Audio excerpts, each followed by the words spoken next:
The lady from Florida is recognized. Thank you, Mr. Chairman. As we've sat here today, we've listened to our colleagues on the other side of the aisle have a lot of descriptions for this hearing. It has been referred to today as a sham, as a waste of time, as a political stunt. The motives of the members of this committee and the purpose for this hearing have been impugned over and over again, and it could not be further from the truth. First, let's begin by reviewing the reality of the report of Special Counsel Hur, and it was not an exoneration of President Biden. It certainly was not an acquittal of President Biden in any sense of the word. In fact, it was the opposite.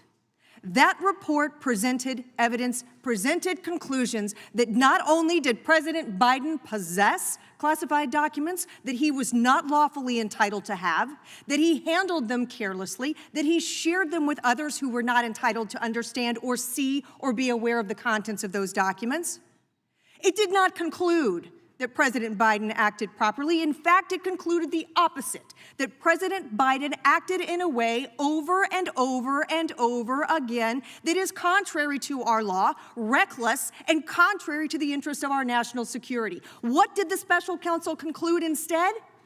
That President Biden might not be convicted by a jury because he would be perceived as a well-meaning, confused, elderly man.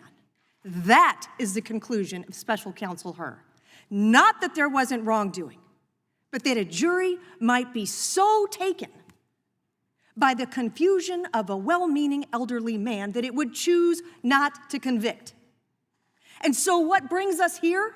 The good faith efforts of this committee to identify the truth and the facts of what went on in those interviews with those documents, who saw them, what does this mean for our country?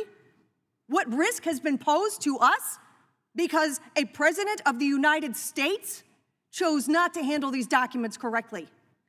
There is a not only valid, a vital purpose to this hearing today.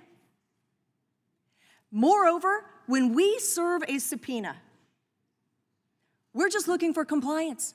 And all of this about this witness and an opportunity, he's had opportunity after opportunity after opportunity to comply.